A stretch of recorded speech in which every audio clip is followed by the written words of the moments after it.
Hello, hello, hello. 8:30 Tuesday evening, Major League Baseball wild card. Today is the first day of playoff Big League Baseball. Second favorite time of the year behind the College World Series during the regionals, the Super Regionals, and obviously Omaha. I'm going to wait and let a few people chime in and get in here. Reminder, this is a live Q&A. So this is a forum for families, for student athletes. I encourage you to engage. I encourage you to ask questions. First two things I'm going to ask you to do. One, go over to the YouTube channel. Yep, right now, and hit subscribe. Hit subscribe and get a thumbs up. Leave a comment. Engage with the video over on YouTube, please. Asking nicely. My Red Sox currently in the Bronx. I will not announce the score. I don't like to jinx it. Currently playing the Yankees. I know a vast majority of you are watching that game. And when you come back to this and you're watching it for the first time, whether it's a recording on X, formerly known as Twitter, Facebook, or on YouTube, I would love for you to subscribe, and I would love for you to hit the thumbs up. Please engage with the video. Next, want to make sure a lot of people getting a lot of photos, a lot of videos from people that are using the Pro Line balls. I want to let parents know. I want to let team coaches know, college coaches, high school coaches, the Pro Line ball really superior product with regard to durability, really lifelike actions from a velocity and movement perspective of a real baseball. Great for hitting, great for defense. Pro Line balls, you can order the discount code below and order your training balls, whether you're doing catching drills, infield, outfield drills, scoops at first base, or just taking old-fashioned BP with velocity and spin. The Pro Line ball is a great ball for you to use. Tonight, we are going to be talking all things do's and don'ts when contacting college coaches. Seems the vast majority of emails that I have been receiving over the last week seem to pertain to when's the right time to email coaches? How do I get the coaches to open my email? Should I be contacting college coaches via direct message? What type of video, things of that nature. So we're going to cover that here tonight. And if you have a question, you want to chime in, please do so. Let's see. Keith, what's up, Keith? Trevor? Thank you, Trevor. Mr. Hurricane, you have to be very excited about your football team this year. And word on the street is the baseball team is loaded with a capital L. So I'm sure Hurricane baseball season will be very entertaining, just as it was last year. Keith, we will get Trace on the right tracks. And Trevor, as always, I appreciate you taking the time to watch. Now, let's talk about do's and don'ts with regard to contacting college coaches. First of all, want to let parents know, particularly, I've said this probably ad nauseum, and a lot of people will let me know that I have said things repeatedly.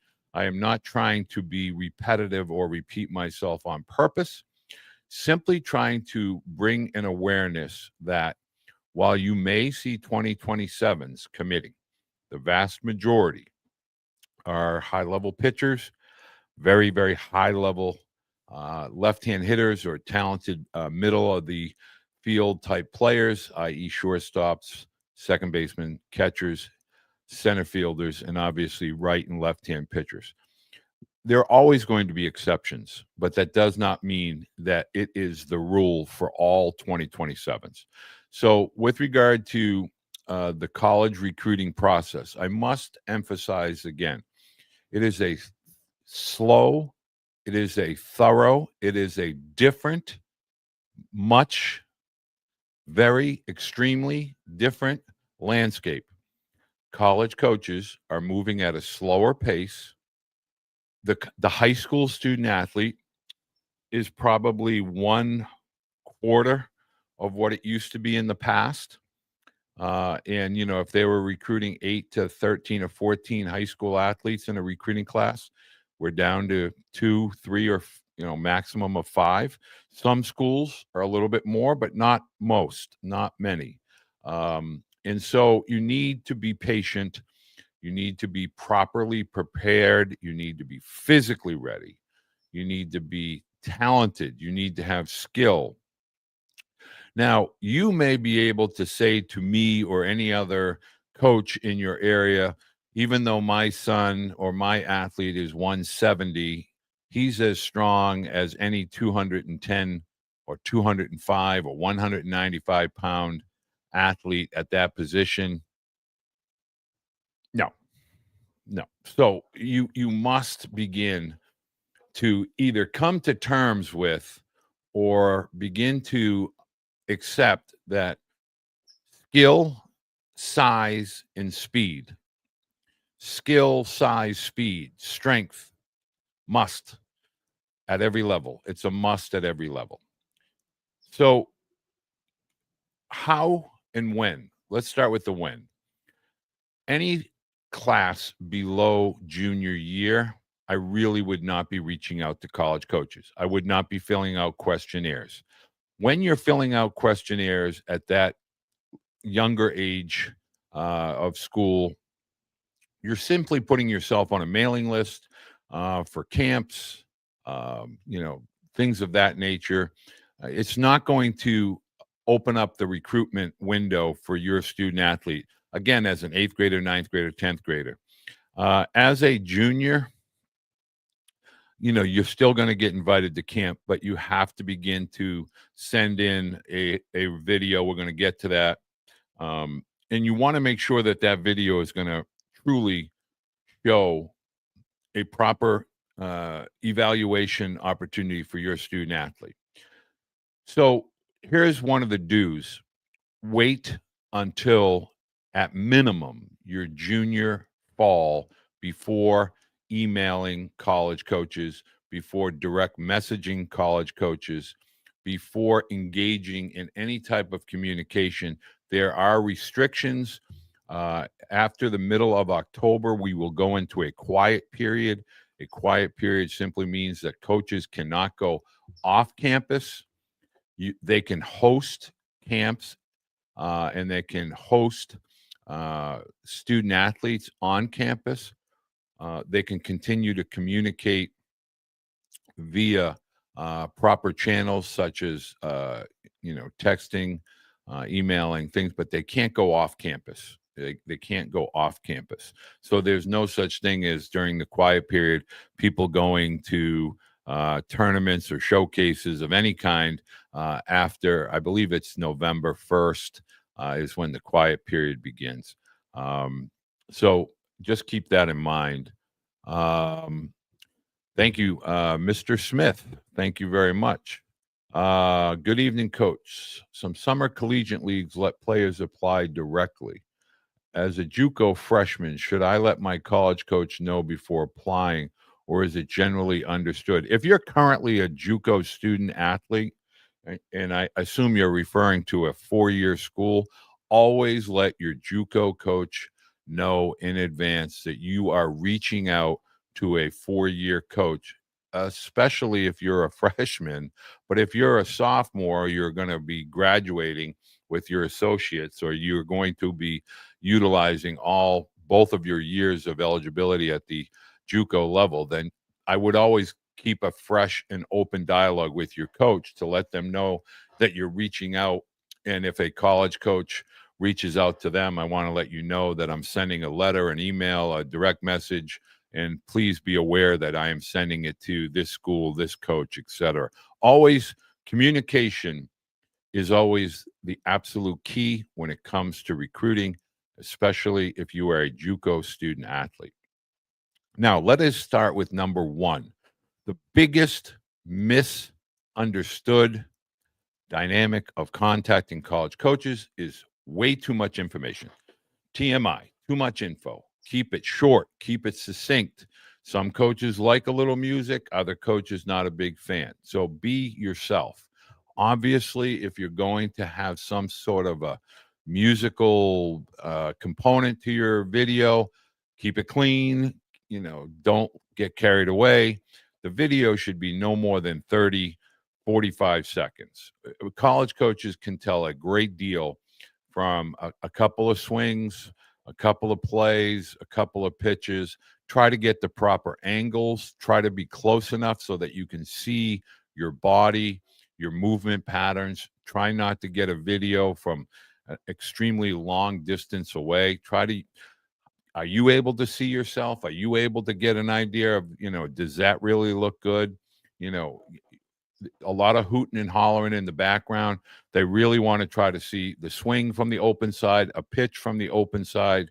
Obviously, if you're fielding a ground ball, they'd like to see the field so that they can kind of get an idea of where the runner was and, the fielding play, the timing mechanism, meaning from the ball off the bat, from your glove to the first baseman's glove if you're making a play.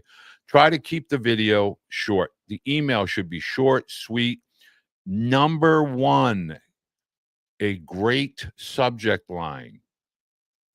Don't use the same subject line for every single email to every single school. Nobody really wants to know, Walter Beede, I'm interested in your program. Okay. You got to give me something that says, hey, I want to see this video. Walter Beede, 6'3", right-handed pitcher, up to 92 miles an hour. Okay, when I open up that email, I'm expecting to see at least a photo, a video that shows you up to 92 miles an hour. Don't say I'm up to 92 and then show them a video of you at 86, 87. That's just going to get trashed. Next, have an idea of who you're sending the email to. What is the title of that staff member? When you're addressing it, whether it's to a recruiting coordinator, a pitching coach, an associate head coach, a head coach, make sure you're addressing them properly. If you're a pitcher and you're sending it to a recruiting coordinator, make sure you include the pitching coach's name. So, in this case, you might be sending a letter to Tim Corbin, but you really want to make sure it gets to Scott Brown. My name is Walter Beede. I'm up to 92 miles an hour. I'm currently 6'3", 195 pounds. I know that Scott Brown happens to like taller right-handed pitchers. So give an acknowledgement that you have an awareness of who the coaching staff is, what their roles are within the program. Keep your video succinct. Keep your email short and succinct. It should include your high school or travel ball coach's name, phone number, and email. Also, always ask if there are professional scouts that you can use for referrals. Meaning, if you happen to live in greater New England and you know that Ray Fagnan of the Red Sox and Matt Hyde of the Yankees, see what I did there? They're playing today, Red Sox, Yankees. You want to say, at a few of my games this past summer, both Matt Hyde from the New York Yankees and Ray Fagnan were both in attendance, and they have allowed me to use their names as referrals. Now what you're saying is that Major League Scouts have engaged at least in some kind of dialogue with you. They are aware of who you are, and that's going to add validity to your email. So always seek those out. For instance, if you're an event in the summer, could be an area code tryout, could be a tournament down in Georgia, and your coach makes you aware, hey, there was a scout here today from the Rays, from the Rangers, Cardinals. Ask who it was. And, if you had a decent day or a day that would be at least worth acknowledging from a scout's perspective, inquire with them if it would be okay to use their name from a referral basis. Next, if you have good grades or good transcripts, you want to get those in there. This is why it's important to at least wait for your junior year where you have 2 full years for a transcript. When you're going into your senior fall, you want to make sure you're including those 3 years of transcripts, test scores, community service, in a very brief, succinct kind of, 3-paragraph max, and say that you look forward to hearing back from the coach to establish a dialogue to see if there's a certain level of interest. Ask in your email or your DM or however you're approaching, ask the coach for a response. Do not just leave it for hope to hear from you soon. Ask the coach, if they're, good, bad, or indifferent, however you want to phrase that. If you happen to have an interest or you're full at my position, I would appreciate you letting me know so that I can make plans accordingly. You have to be specific with the purpose of your communication. Meaning, are you interested in their school and would like to see if there's an opportunity within their program? You might get the response, like what we see, we'd like to see you come to the camp.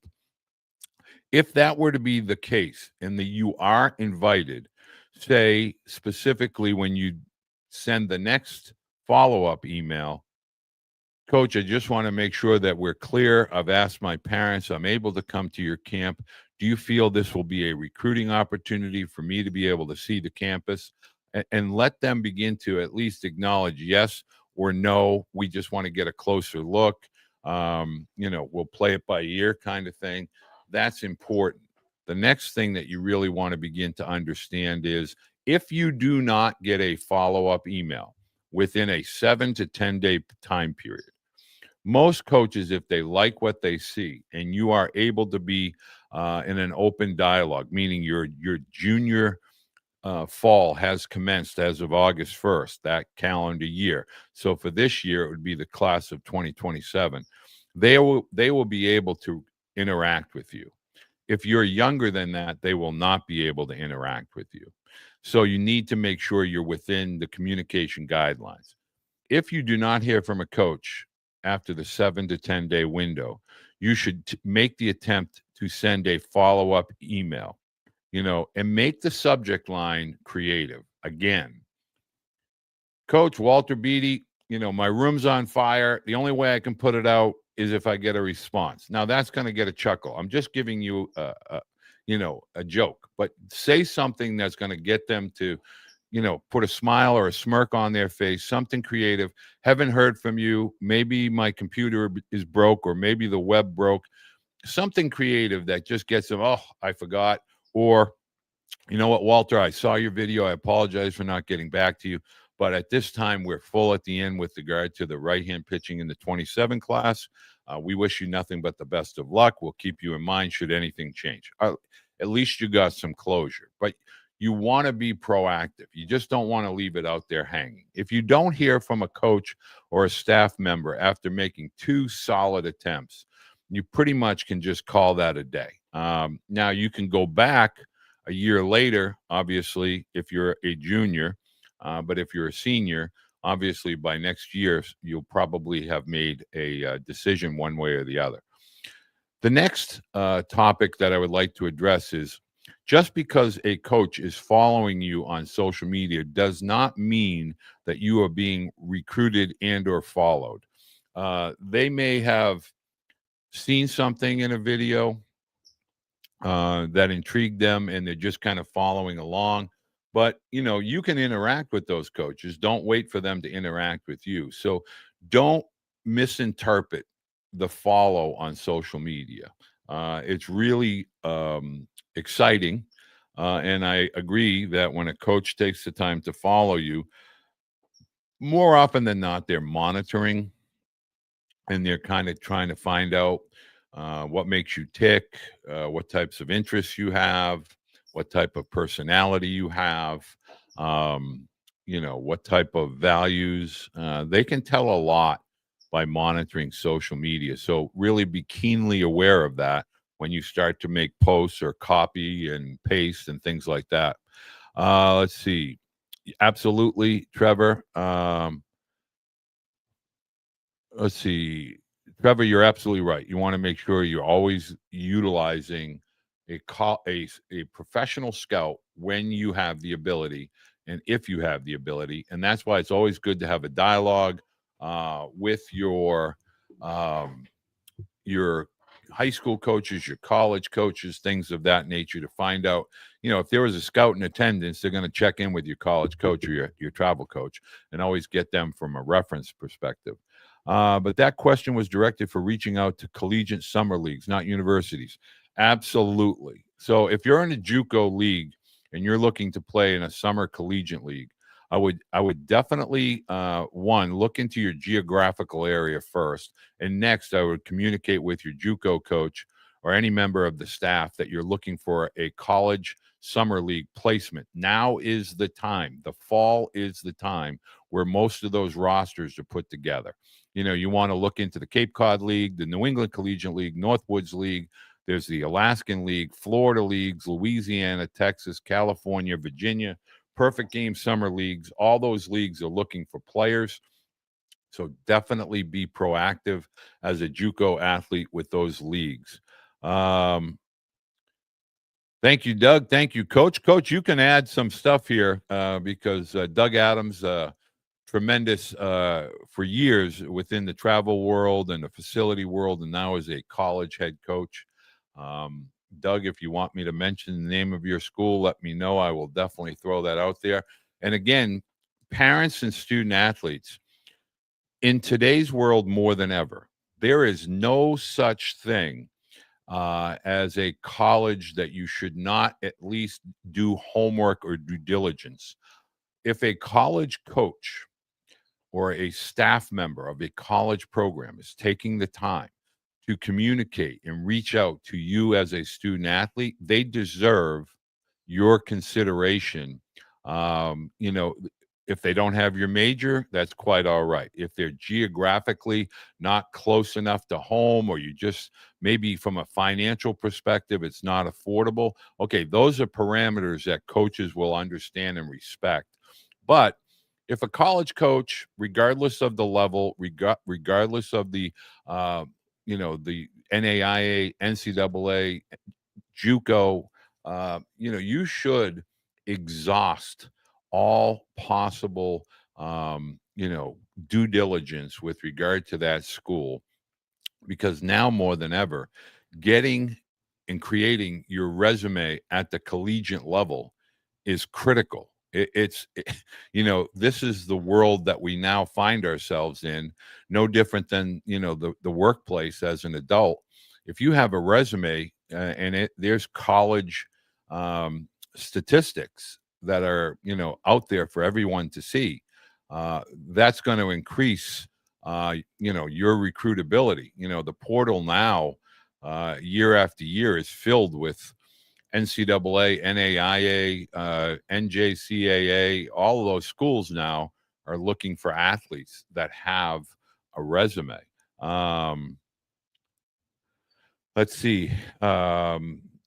Okay. So this was my next, and I'm glad that we have Coach Adams here. So after the subject line, the meat of your email should never, and I want to emphasize all of this in capital letters, never, ever, all capitals, copy and paste emails. Now, if you're not going to take the time to write a meaningful email to each and every school, and you're just copying, pasting a body, inevitably a few things are going to happen. It's going to sound generic. You're going to you're going to use a name that you shouldn't have used. It's going to just be boring as heck to the coach that's opening up that email, and they can spot it at a mile away. And so I encourage athletes, don't allow just mom and dad to create this boilerplate email.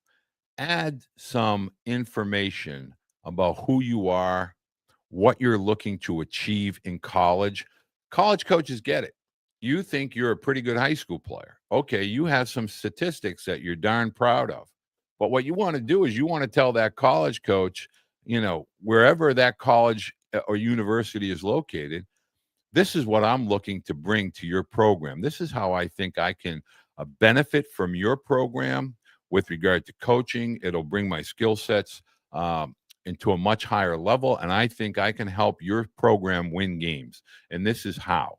And if you take the time to write about that program and what you can do to help that program, and more importantly, what that program can do to help you, it will show some forethought, and that you will be separating yourself.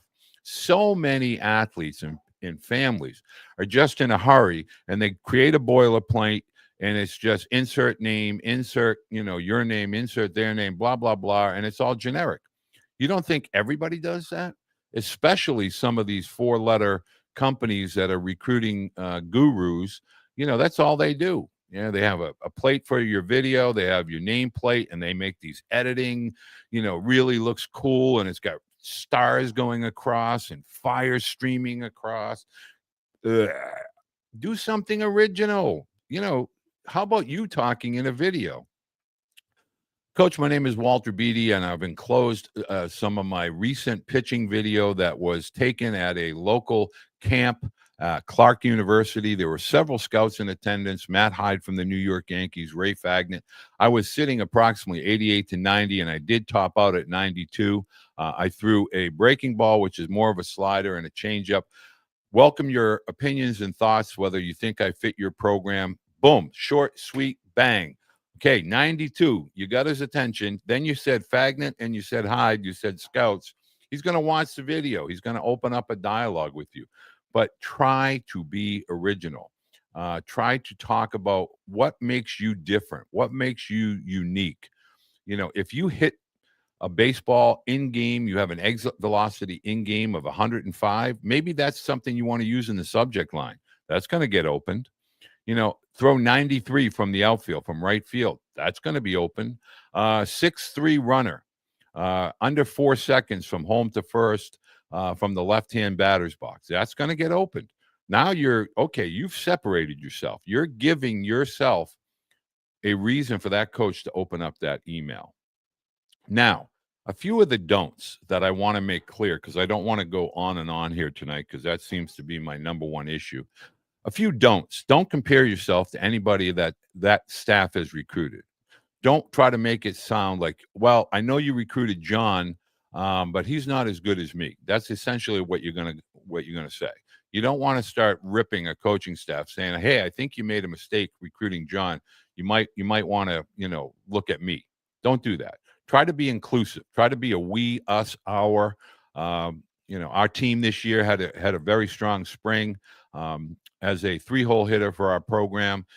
So now you're our, us, we. You're sounding like you're part of a team. I hit 343. I drove in 48 runs. I had 4 home runs. Okay. But you want to talk about what you're bringing to a team and what you think your skill sets will do to help that program. So do not compare yourself in a negative way. Also, don't think or don't talk about rankings. Rankings by who? Who's the guy ranking? So if you say, hey, I'm currently ranked so-and-so, rankings and college coaches, they don't go together all that well. All they want to know is, do you have skill sets? Do you have strength? Do you have resiliency? Do you have skill? You let them evaluate. If you feel like I have skill, they're going to see it. It's going to be clearly transferable, not only to the visual with regard to the video, but also when they start calling your high school coach, your travel coach, or your scouts. Also, if you do not throw 90, don't say you throw 90. If you do not hit in the 3-hole, do not say that you hit in the 3-hole. Ultimately, all of this is going to have to be validated. It's going to be, coaches know coaches. They call. The world of evaluation is really now a much bigger dynamic of recruiting. There's no longer a lot of dreaming.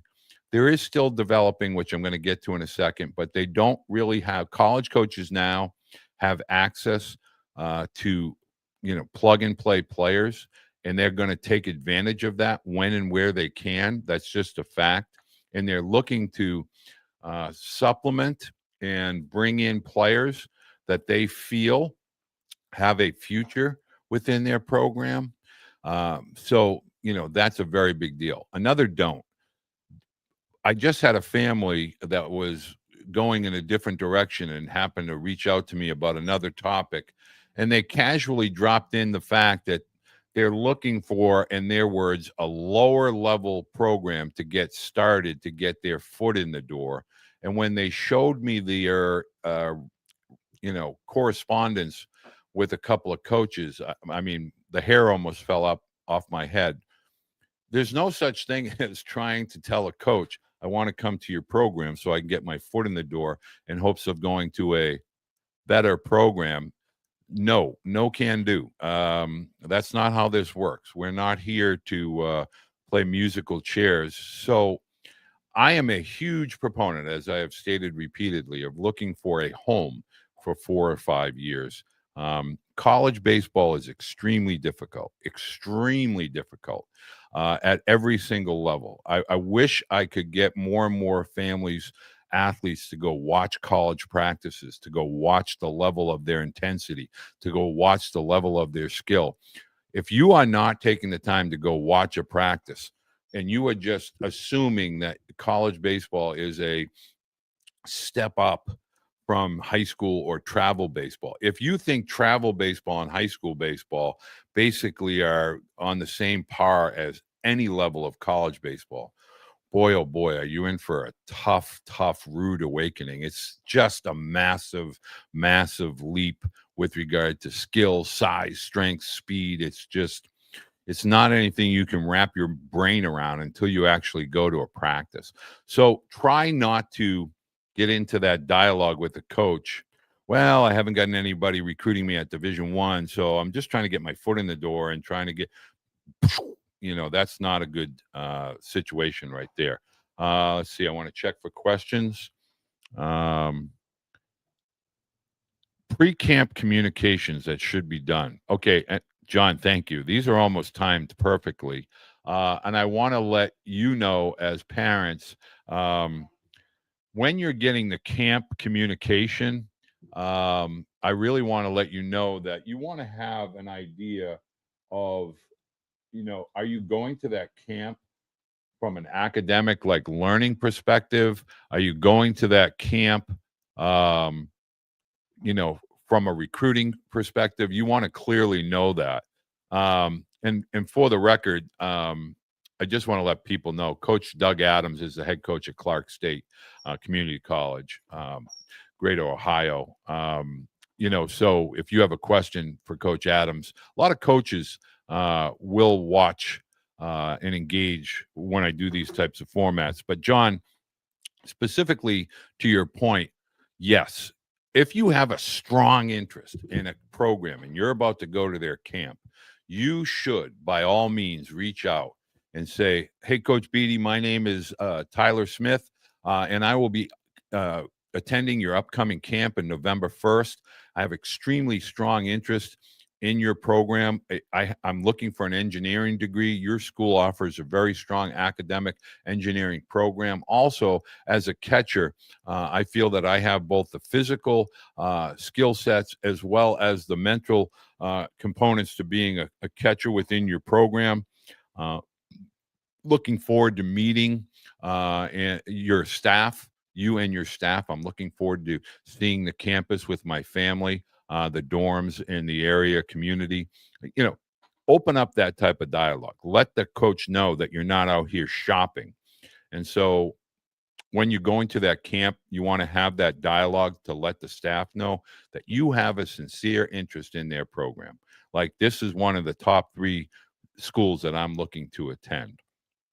Now, conversely, don't go to a program, look to get an offer if you're that junior or senior, possibly, and then saying to a coach, well, I'm going to go out and see if I can get anything better, or what are you offering? Because essentially you're telling that coach you're going to go shop his 50% offer. So you really, when you go to these camps, you want to kind of, what stage are you in with regard to your recruiting?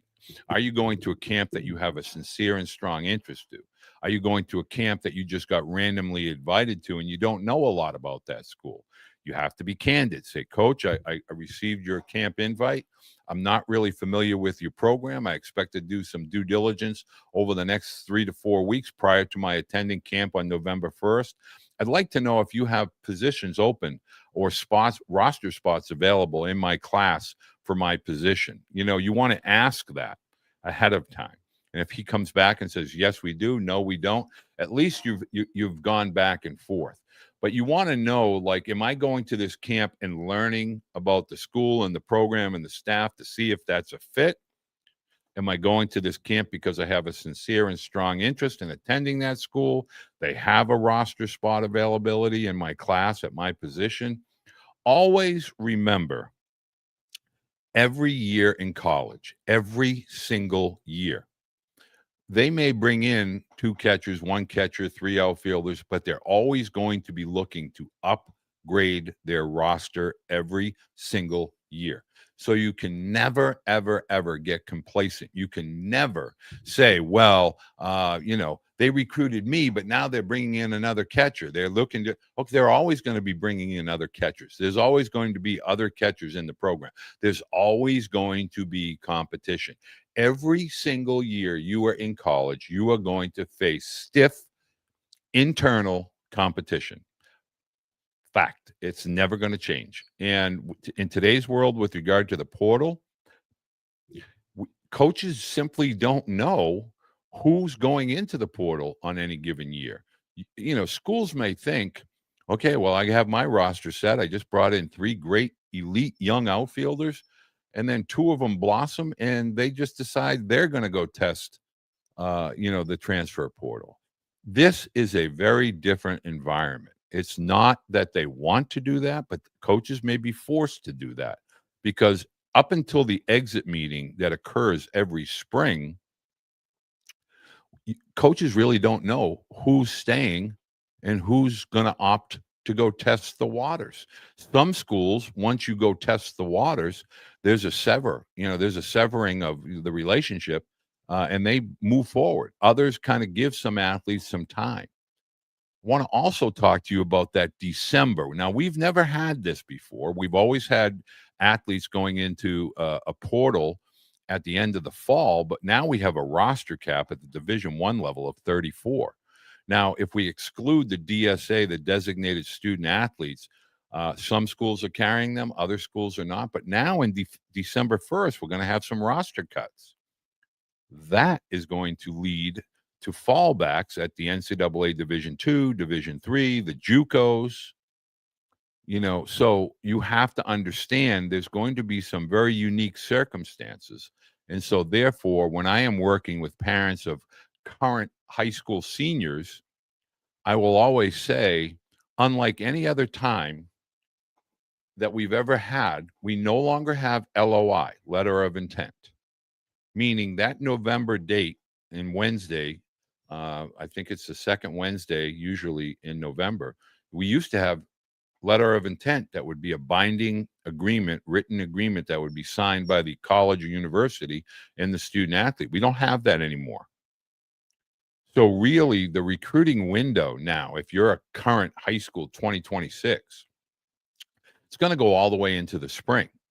And why is that advantageous for you as a student athlete or families?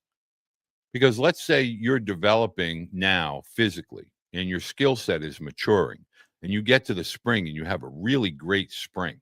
Now, a college coach, not only will they look into the portal at the end of May or mid portion of May to the latter half of May, but now they'll be able to get a call from the high school coach, an area scout. Hey, I got this kid from Auburn, Mass, Walter Beede. Man, he's ratcheted up. He's up to 94, and he put on 10 pounds. Or this guy's a burner. He's running a 6'3", 6'2", versatile. He can throw. He can play the outfield. He can play the infield. All right, so now those schools that are losing those players to the portal unexpectedly now have a roster spot. And now they may want to recruit you as a student athlete out of high school. So it's really imperative for parents and athletes. This is different. This is unique. This is a brand new recruiting space. It is not like it's ever been. And I can tell you 3 things that have changed. One, the interest in postgraduate schools is through the roof. 1, 2, NAIA schools.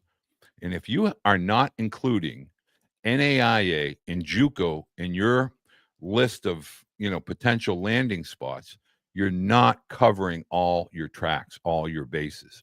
NAIA, JUCO, community colleges are really now at the center of recruiting. Why? Affordability, accessibility. So you have to widen that lens, as we've talked about repeatedly. And NAIA, bang for your buck, same thing with JUCO community college. But understand this: they are not less competitive in any way, shape, or form. So just because you think LSU is not recruiting you, and so therefore I'm just going to go to Baton Rouge Community College or Pearl River Community College or Jones or Meridian. Um, I got a newsflash for you. Those schools are loaded to the brim with very talented players. I just talked to Coach Serrano the other day. Johnson University is going to have one of their best teams in their history, and it's only in their third year that Coach Serrano has been there. And he's getting guys from California to Johnson University. Let that sink in for a little while. They're coming from the West Coast to the East Coast. Parents from the West Coast understand 70% of all colleges and universities at all levels and divisions are east of the Rockies. 30% are west of the Rockies. Must keep that in mind. Okay, here's a great question, and I want to kind of wrap this up in this. And if you have questions, you can absolutely fire them off here. What is the difference between NAIA and NCAA? Now, I will tell you, NCAA really strict recruiting rules and regulations. NAIA, anything but. Meaning you can go work out in an NAIA school, you can roll onto their campus, you can go work out with their program. A coach can just basically take you out in the field, work you out. From an affordability perspective, they really value academics. So the stronger you are as an academic, the more money you're going to get. They really make it enticing and appealing for parents. In fact, the University of the Cumberlands in Kentucky, over 4 years, it may cost you less than $16,000 for all 4 years to go to that school. So think about that from an affordability perspective. And oh, by the way, they're a top, 10, 20 nationally ranked program year in and year out. And in today's world of the MLB draft, they're all getting drafted out of NAIA schools, NCAA schools, but there is a lot of recruiting, less recruiting restrictions with NAIA. And so it does open up the ability, if you're a late bloomer or you want to get in front of some college coaches, you can do that at the NAIA level. So I really want to make sure that you understand that this is going to be camp season coming up here over the next few weeks. October and November, you're going to get a lot of college camps, and those are evaluation camps. So make sure you understand that. If you're looking to be recruited, open up that dialogue with the coaching staff. I've given you the email, I've given you the DMs. Make sure your videos are short, your emails are short. Include your transcript. Your video, if it has music, make sure it's not offensive to anyone. Make sure your emails are individualized, meaning they are written directly to that staff and to that school. Make sure they have the major of your choice. If they don't, you're going to put yourself in a bad situation with regard to if they like what you are doing, and then you don't have the the academic classes that you want or are looking to take in college. It's just not going to be a good fit. Next, finally, this is bigger than baseball. Can't stress that enough. When you're looking at these colleges, you must begin to look at community, campus. You have to know that you're going to be happy. If for some reason, God forbid, you couldn't play baseball, you got injured, you got sick, you have to like the school. You have to like your classmates. You have to like the community. You have to like the campus, the layout of the campus. And so you really want to do your homework. A lot of what happens when freshmen go to college, there's a homesickness, there's girlfriends involved, there's roommate issues, there's scheduling conflicts. There's a lot of stress in that first 6 months as a college student. And a lot of college coaches are aware of that, and they wear many hats, trying to interact with faculty, trying to interact with housing, trying to interact as a mediator between you and your girlfriend or you and your parents.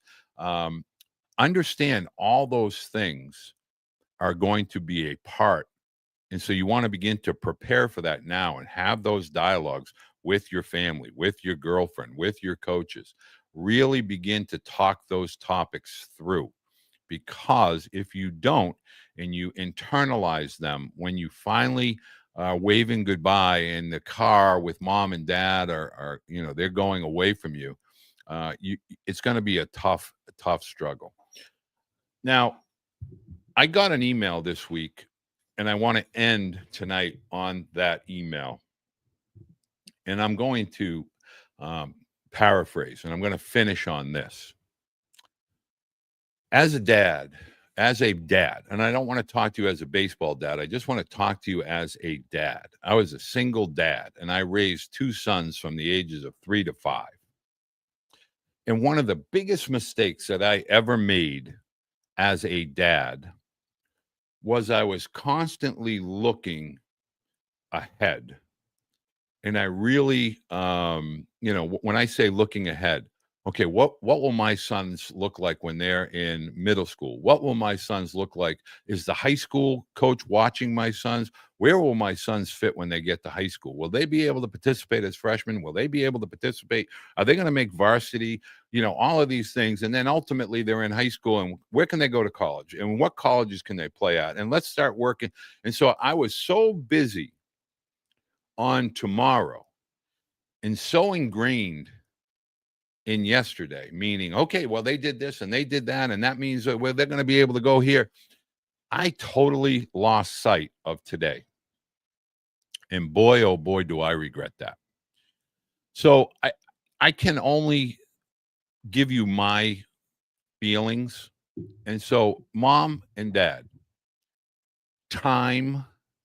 My dad used to always say this when we were going. We had a place at Lake Winnipesaukee up in New Hampshire, and they had a little stream that ran into the big lake. And every morning when we'd go out there, and I'd be trying to catch minnows in a little little net, he'd say to me, "The water sure is cold, and the water is different today than yesterday." And I never got why he would always make mention. Oh man, this is cold water, and it's so different. Then one day I got up the nerve to ask him, like, "Dad, how come you're always telling me that the water that's touching, my leg is different?" He said, "Kid," he said, "the water is always flowing into and away from you." He said, "The water is always flowing away. The water that touched you yesterday is way out in the middle of the lake. So enjoy the water that's flowing across your legs today."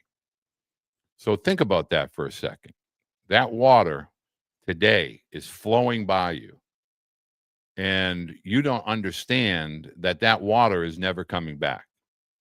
It's different water that's going to be coming in each and every day. It's different memories that are going to keep coming in.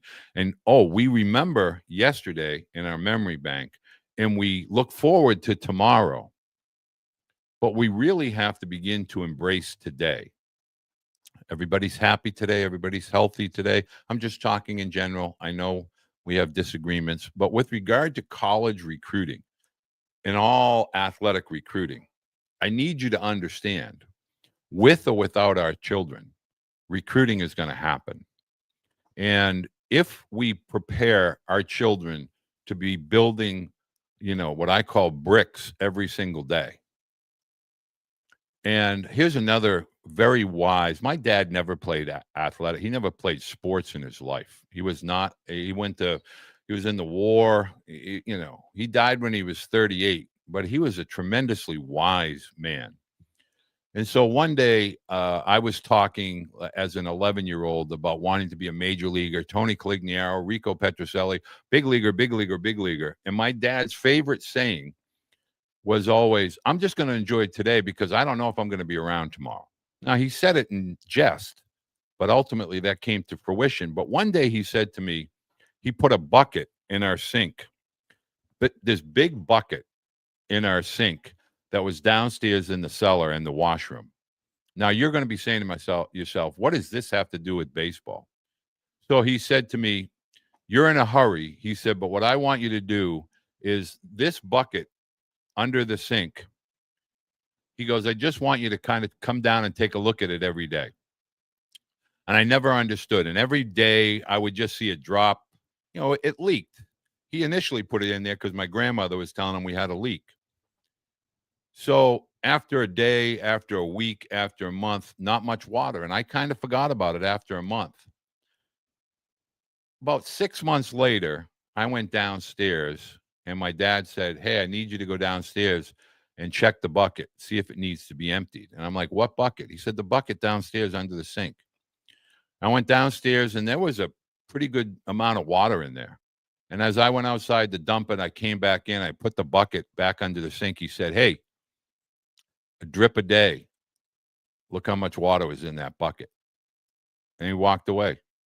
So my point of telling you that story is our student athletes, our children, they learn just a drip a day.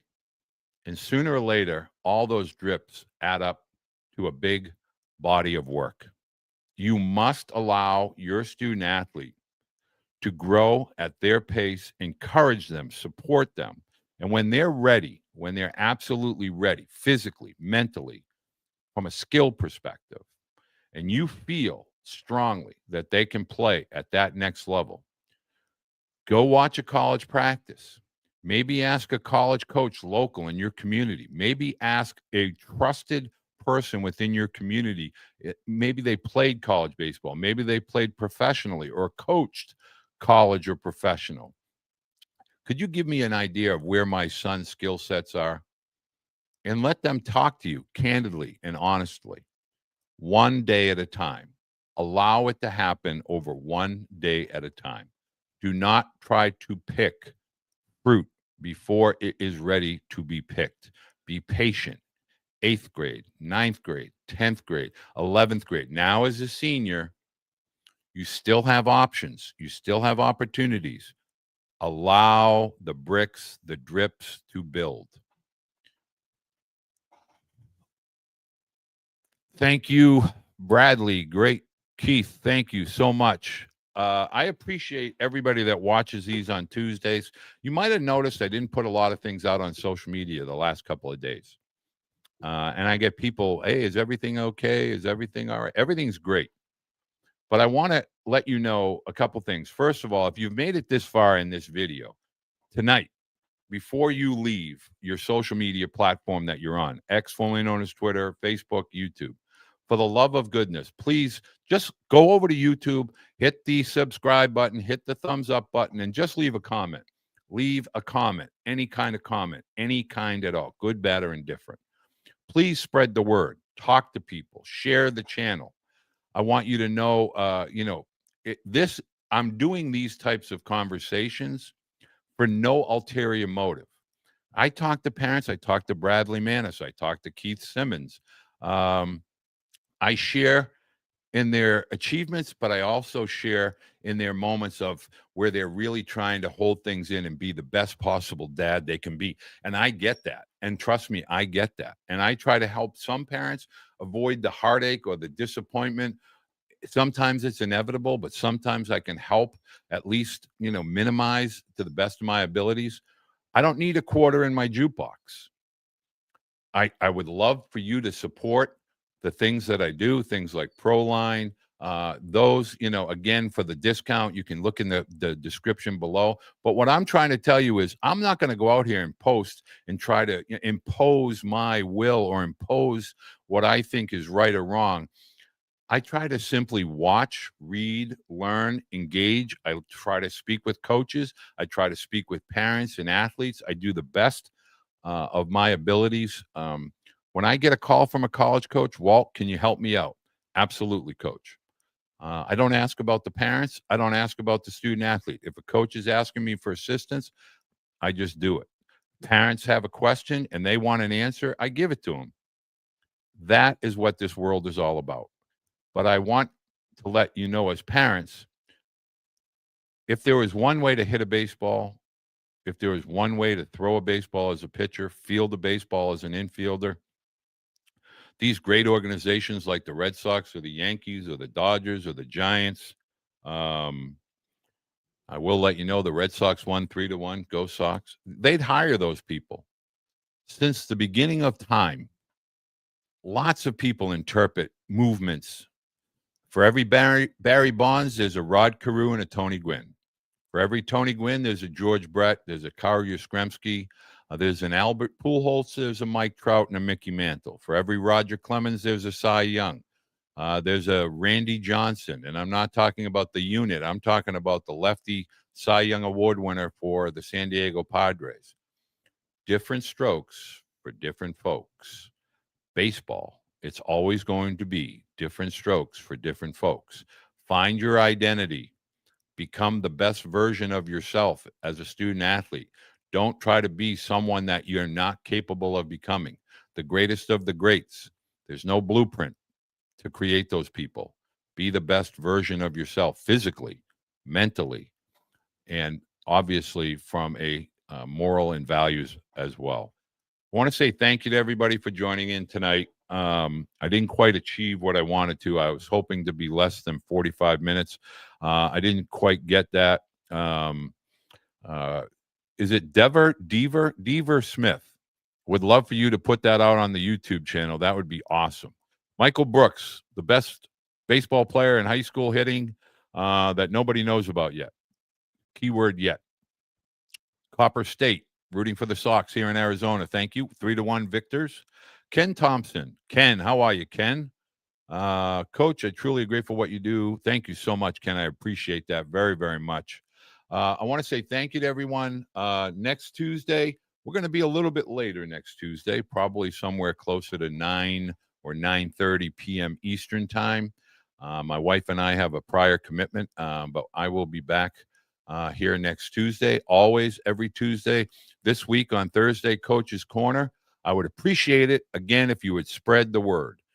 Please help me grow the community and so that we can create a community that we're all proud to be a part of. Until next week, go Sox and whatever team you may be rooting for. I hope that the Red Sox can at least beat the Yankees. It will be a great offseason to just know if that's as far as they go. I also know they beat the Yankees. Till next week, enjoy.